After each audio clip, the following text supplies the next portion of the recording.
The new CEO humiliated me in front of everyone. My quiet plan shattered his entire career. The digital projector hummed, casting Octavian Thorne's preening image onto the gleaming board table. His smile, a triumphant, almost predatory curve, stretched wide as he gestured to a slide emblazoned with the words "Quantum Leap," unprecedented growth. He had just finished tearing down my meticulously prepared operational report, dismissing 25 years of my dedicated service, my deep understanding of this company's very DNA, as nothing more than outdated ramblings from the old guard. The sting of his words, delivered with a sneer that twisted his perfectly sculpted lips, was a bitter acid in my throat, each pronouncement a fresh, calculated humiliation meant to break me in front of the entire executive board and key investors. Yet, my face remained an unreadable mask, a carefully constructed fortress against the assault. My pulse was steady, my breath even. They saw a man publicly scorned, perhaps even broken. What they didn't see, what Octavian, in his boundless arrogance, couldn't possibly grasp, was the quiet, incandescent fire simmering beneath my calm exterior. They didn't see the meticulously constructed framework of his own undoing, meticulously woven and hidden in plain sight. He had just declared victory, but true victory belonged to those who played the long game. The game had only just begun, and I held the secret, a precise, strategic plan that would shatter his entire career, and it was already in motion. My journey to that humiliating boardroom began decades ago, a path paved not with ambition for power, but with a profound, almost spiritual, loyalty to Vance Corporation. I joined this company fresh out of business school, a young man captivated by its founder, a true visionary who believed in sustainable growth, unwavering ethical conduct, and the long-term well-being of his employees and customers. I started in a junior role, eager to learn, absorbing every cog in the machine, every nuance of its operations, from the complex dance of supply chains to the delicate art of customer service protocols. I surrendered countless evenings, missed cherished family dinners, and poured my very being into ensuring Vance Corp not only thrived, but did so with integrity that felt like a sacred covenant. I rose through the ranks steadily, not by flashy presentations or dramatic declarations, but by quiet efficiency, by anticipating problems before they arose with almost prescient clarity, and by implementing solutions that truly lasted. By the time I became Chief Operations Officer, I knew this company better than I knew myself. It was my legacy, my home, my family, a living, breathing entity I was sworn to protect. Then, Octavian Thorne arrived. He burst into our sedate, established world like a supernova, a 35-year-old wunderkind hand-picked by a newly influential, aggressive faction on the board. His arrival felt like a discordant note in a carefully composed symphony. He spoke in a rapid-fire torrent of buzzwords: disruption, synergy optimization, paradigm shift. He dismissed our long-standing, proven strategies as legacy thinking and slow, utter anathema to everything I believed. From our very first meeting, his disdain for my experience was palpable, a thinly veiled contempt that pricked at my skin. He saw my caution as weakness, my data-backed warnings as stubborn resistance to innovation. I tried, initially, to guide him, to share the institutional knowledge that had saved us from countless pitfalls over the years, feeling a desperate urge to save the company from his rashness.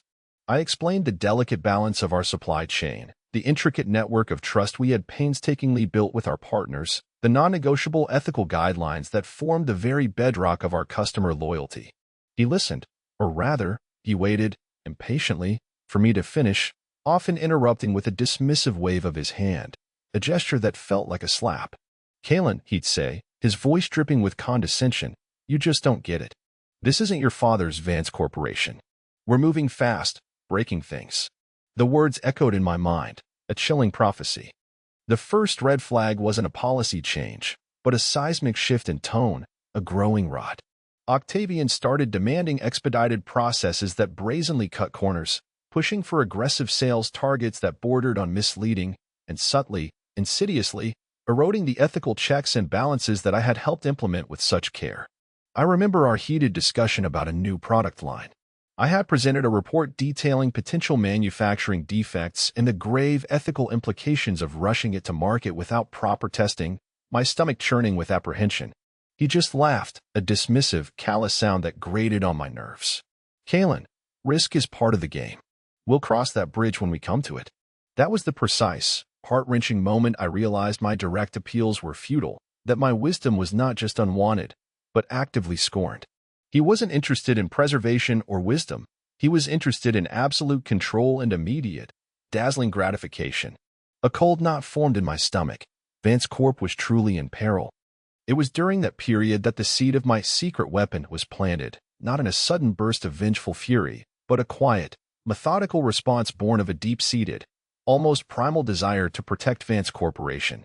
I realized then that Octavian was not merely misguided. He was a liability, a clear and present danger to the very existence of the company I had dedicated my entire life to. Each time he issued a questionable directive, each time he publicly undermined a long-standing protocol, each time I received a whispered concern from a colleague who shared my deepening apprehension, a new resolve solidified within me. I began to document it, not just in my mind, where details could fade, but meticulously, digitally.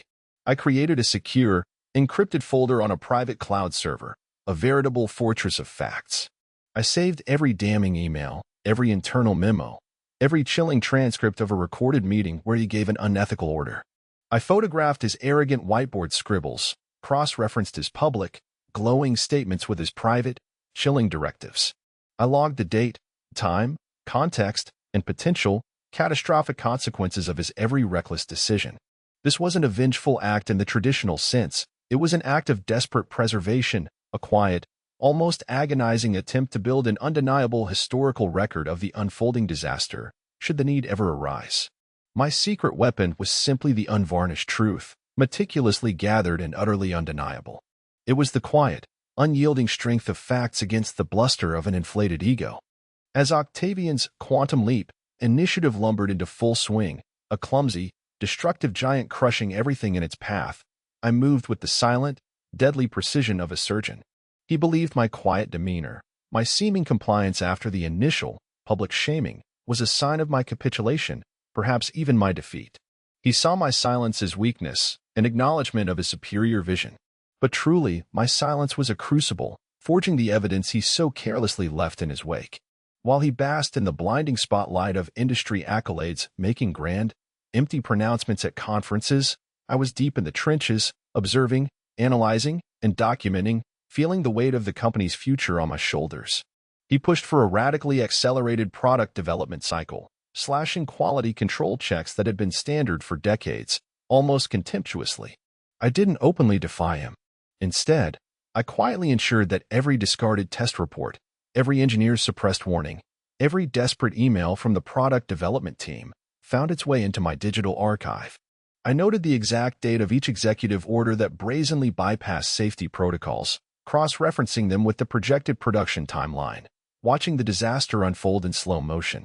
I even managed to obtain internal memos where he explicitly overruled the grave concerns of our legal team regarding potential regulatory breaches, their initial warnings dismissed with a wave of his hand. His most egregious directive, the one that truly cemented my grim resolve and turned my stomach, was the implementation of a new dynamic pricing algorithm for our key services. On the surface, it sounded innovative, a buzzword-laden marvel. In reality, as I discovered through meticulous cross-referencing of internal communications and customer data, it was maliciously designed to subtly overcharge long-term, loyal customers who were less likely to scrutinize their bills, while offering steep, unsustainable discounts to new clients to inflate acquisition numbers. This wasn't just unethical, it was a profound betrayal of the trust Vance Corp had spent generations painstaking building, a deliberate financial exploitation of our most vulnerable and loyal patrons. I pulled historical customer data, meticulously charting the damning revenue fluctuations, linking them directly to the algorithm's activation. I secured internal audits that screamed of the disproportionate, cruel impact on our most vulnerable customer segments. Octavian, meanwhile, grew increasingly arrogant, his confidence inflated by the very chaos he created. He would strut through the offices, a self-satisfied smirk plastered across his face, a living embodiment of corporate hubris. He held lavish press conferences touting the unprecedented growth and disruptive innovation of Vance Corp, conveniently, audaciously ignoring the rising tide of customer complaints, the alarming rate of product returns, and the quiet, growing exodus of our most experienced engineers and scientists, people who had poured their lives into this company. He even started cutting corners on employee benefits and safety measures, a move that particularly galled me, knowing the dedication and sacrifices these individuals had made. I began to track employee turnover rates with a heavy heart, compiling exit interview summaries, even anonymous internal whistleblower reports that, though summarily dismissed by Octavian's callous HR department, found a secure, vital home in my growing file. I cultivated quiet, almost imperceptible alliances, not overt collaborations that would raise Octavian's suspicions, but subtle nods, knowing glances, and indirect information exchanges with trusted colleagues who also sensed the ship was veering dangerously, irrevocably off course. Sarah, our head of legal, her face often etched with worry, would send me an FYI email with a thinly veiled warning about a new, problematic contract update. Mark, the head of R&D, his usual jovial demeanor replaced by a grim set to his jaw, would accidentally leave an unmarked prototype on my desk, along with a note about its unexpected flaws and truncated testing. These were not acts of treason against Octavian, but profound acts of loyalty to the company, a silent acknowledgement that I was the one person meticulously tracking his reckless descent. I never asked them for anything explicit, sensing their fear. My unspoken reputation for quiet integrity and unflappable resolve was enough. They knew I understood the immense gravity of the situation, and they implicitly trusted me to use the information wisely when the time was truly right. The stress in the company was a palpable, low hum of pervasive anxiety, a suffocating shroud that Octavian, in his insulated bubble of self-congratulation, completely missed or deliberately ignored. Clients were threatening to leave Vance Corp.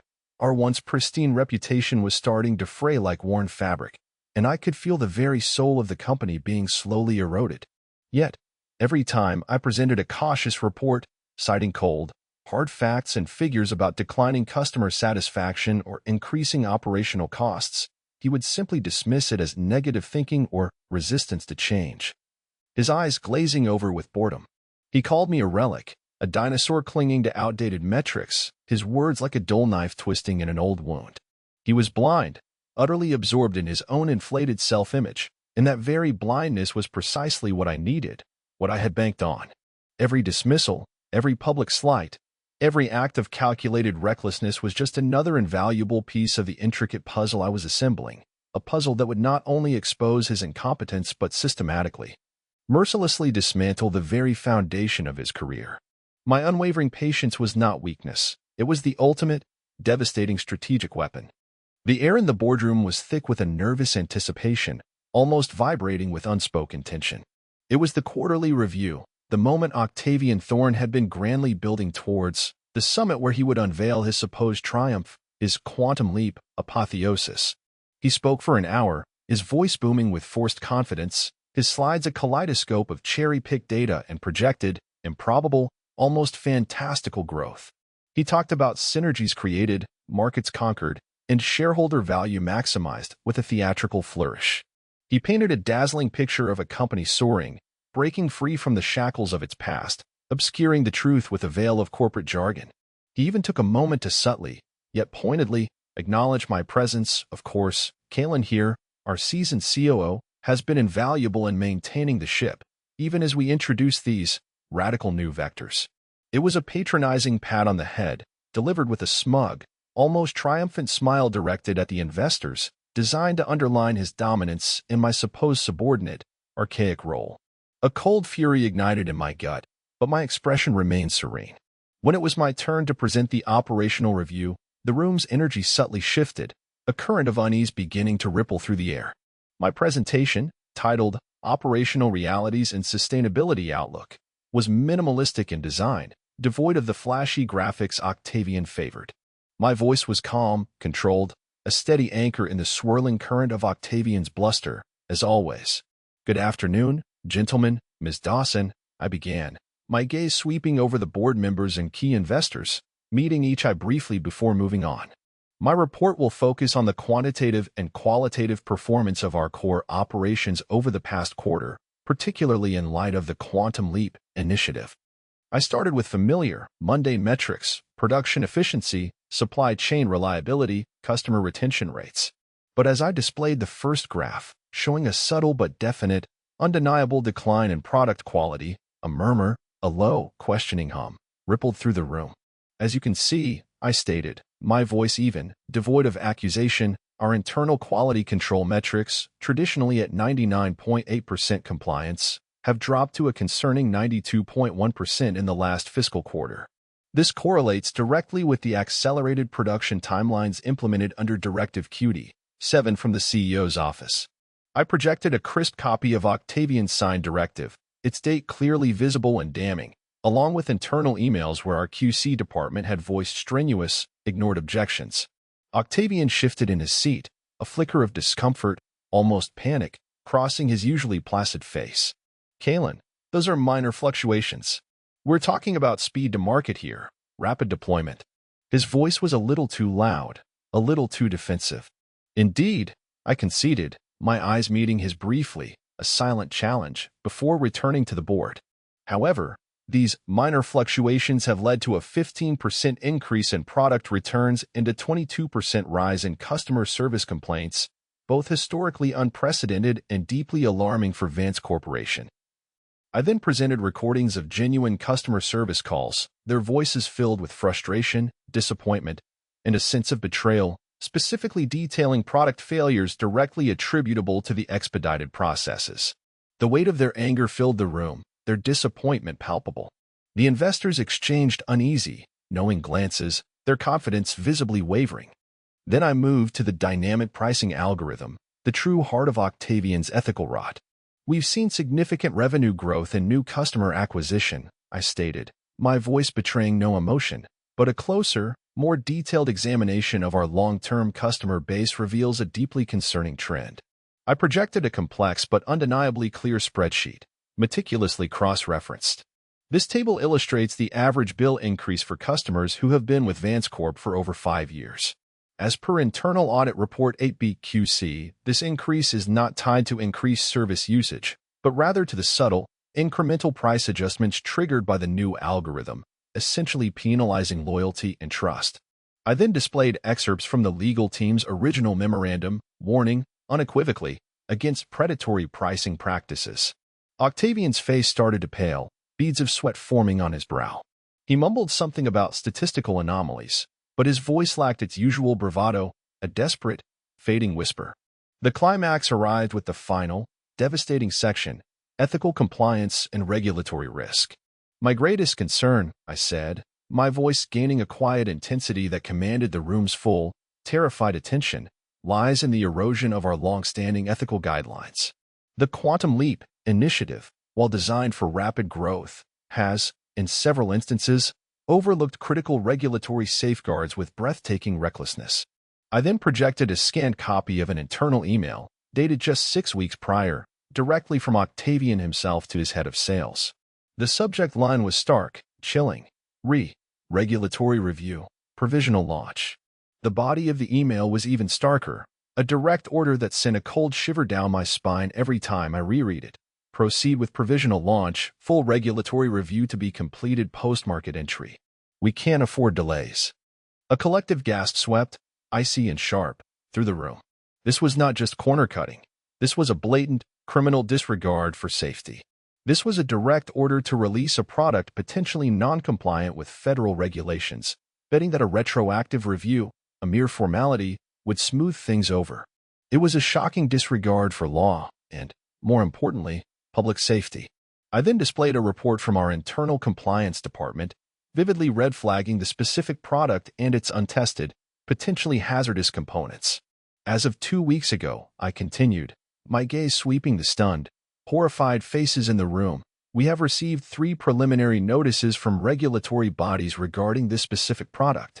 One is a cease and desist order for a component that has been deemed a potential safety hazard, a component that, according to this email, was deliberately rushed to market. Octavian finally found his voice, a high-pitched, desperate squeak, utterly devoid of its usual bombast. This is insane. Kaelan is fabricating this. He's trying to sabotage me. He's always been resistant to change, a relic of the past. He lunged forward, a wild, cornered animal, trying to grab the remote to change the slide, to erase the damning evidence. But I had already anticipated his frantic move. I subtly pressed a hidden button on my own, smaller remote, and the screen transitioned to a final slide, a single, devastating image that stole the air from the room. It was a screenshot of Octavian's personal calendar, clearly showing a meeting scheduled for tomorrow with a crisis management PR firm, labeled with chilling clarity, "Preempt catastrophic product recall." The room plunged into utter, stunned silence, broken only by the rapid, frantic clicks of investors taking photos of the screen with their phones, their gazes fixed on the horrifying revelation. Octavian froze, his face a mask of utter horror, his jaw hanging slack. He stared at the screen, then at me, his eyes wide with a dawning, terrifying realization. He was caught. His own meticulous planning, his own cynical attempts to manage the fallout of his recklessness, had become the ultimate, undeniable proof of his guilt. My reveal was not an emotional outburst, not a theatrical accusation.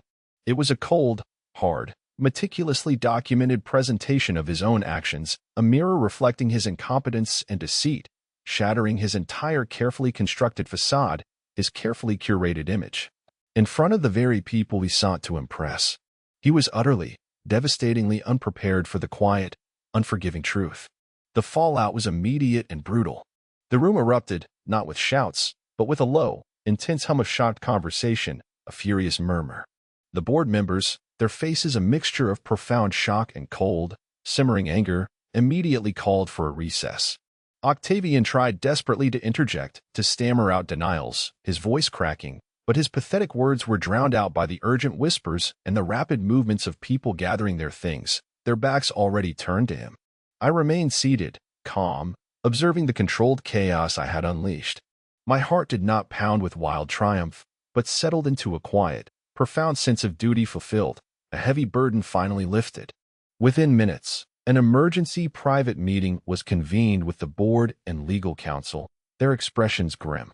Octavian, his face ashen, utterly defeated, was escorted out of the room by 2 security guards, not aggressively, but firmly, as if he were a pariah, a contagious pathogen. I was asked to stay, to provide further context, to answer the barrage of questions about the depth of the procedural breaches and the potential, terrifying legal ramifications. I spoke dispassionately, clinically, presenting the full, damning dossier of evidence I had painstakingly compiled over months, years.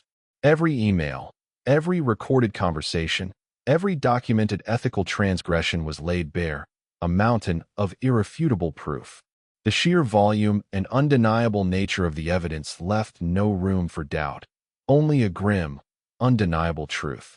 The internal investigation that followed was swift and merciless, a necessary purge. Every single one of Octavian's disruptive initiatives was scrutinized with a fine-tooth comb, and the true extent of the damage became terrifyingly, heartbreakingly clear.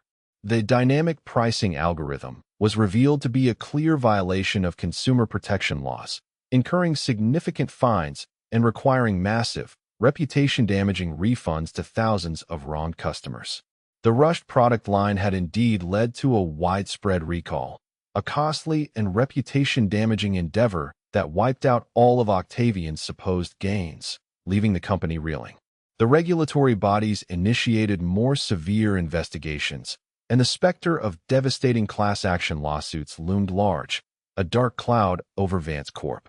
The board, once captivated by Octavian's flashy promises, by his empty rhetoric, was now faced with the grim, undeniable reality of his recklessness and deceit. They moved to terminate his contract for gross dereliction of duty and severe ethical misconduct, within 24 hours, practically ejecting him. The news spread like wildfire through Vance Corp, igniting a wave of relief. Colleagues I hadn't seen in years, people who had quietly suffered under Octavian's oppressive reign, came to my office, their faces a mixture of relief, awe, and profound regret. Sarah from legal simply nodded, a silent acknowledgement, a shared understanding of the quiet, dangerous work I had been doing. Mark from R&D clasped my hand, his grip firm, a silent thank you. There were no, I told you so's, only a shared understanding of a catastrophic crisis averted, thanks to quiet vigilance and unwavering resolve. Many expressed profound regret for not speaking up sooner, for allowing themselves to be intimidated by Octavian's bluster, his empty threats. I simply told them that fear was a powerful motivator, a paralyzing force, but that truth, when given a voice, was an even more powerful, liberating force. The public scandal was colossal, a maelstrom of negative press. The headlines screamed about CEO's recklessness leads to corporate disaster, Vance Corp and ethics scandal, and executive fired amidst fraud allegations. Octavian Thorne, once the darling of the business press, the poster boy for disruption, became a cautionary tale, his name synonymous with corporate hubris and deceit, a pariah. His professional reputation was not just damaged, it was utterly shattered, annihilated beyond repair. No reputable company would ever touch him again. His supposed network of powerful friends evaporated overnight, leaving him isolated and despised. He was left with nothing but the smoldering wreckage of his own arrogance, consumed by the fire he himself had lit. Months passed, and the dust slowly, painfully began to settle. Vance Corp, battered but emphatically not broken, began the long, arduous process of recovery, a slow ascent from the abyss. The board, having learned a painful, indelible lesson, made significant, sweeping changes. They appointed an interim CEO, a seasoned, steady hand from within the industry, committed to rebuilding trust and painstakingly restoring the company's ethical foundations. I was offered an expanded role, not as CEO, for that was never my ambition, but as Executive Vice President of Operations and Corporate Integrity, a position that solidified my influence in safeguarding the very principles I had fought so desperately to protect. My experience, once dismissed as old guard, was finally valued, considered not archaic, but invaluable wisdom, essential for the company's future. My days became a careful, fulfilling balance of operational oversight and strategic rebuilding.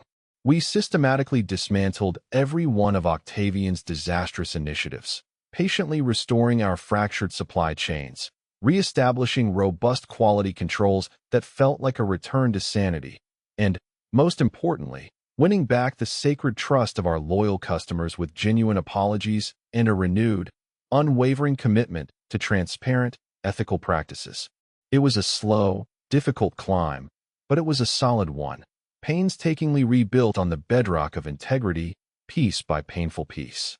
I found a quiet, profound peace in this new chapter. My life, once solely defined by the operational minutiae of Vance Corp, now had a broader, deeper purpose, ensuring that such a devastating breach of trust, such a calculated act of corporate malice, never happened again. I often looked out of my office window, watching the city skyline, a silent testament to the enduring nature of true value, and reflected on the long, winding journey. Octavian's name, once heralded in glossy magazines, faded into obscurity, a ghost of a career, a forgotten warning. Mine, never flashy, came to represent stability, quiet strength, and unwavering integrity within the industry, a testament to the power of truth. The world often praises the loud, the flashy, the self-proclaimed disruptors who promise immediate, dazzling results, often built on a foundation of sand. Yet, true progress, genuine, lasting impact, is often forged in the quiet resolve of those who value integrity, meticulousness, and long-term vision over fleeting glory and personal gain. Remember, when faced with overwhelming arrogance and a blatant disregard for what is fundamentally right, the most potent weapon is not a fiery outburst, not a theatrical accusation, but the calm, strategic accumulation of truth. Patience, precision, and an unwavering commitment to facts can, in time, dismantle even the most formidable edifice of deceit, proving that quiet conviction can shatter an entire career built on superficiality, leaving behind a legacy not of ruin, but of enduring, unshakable integrity.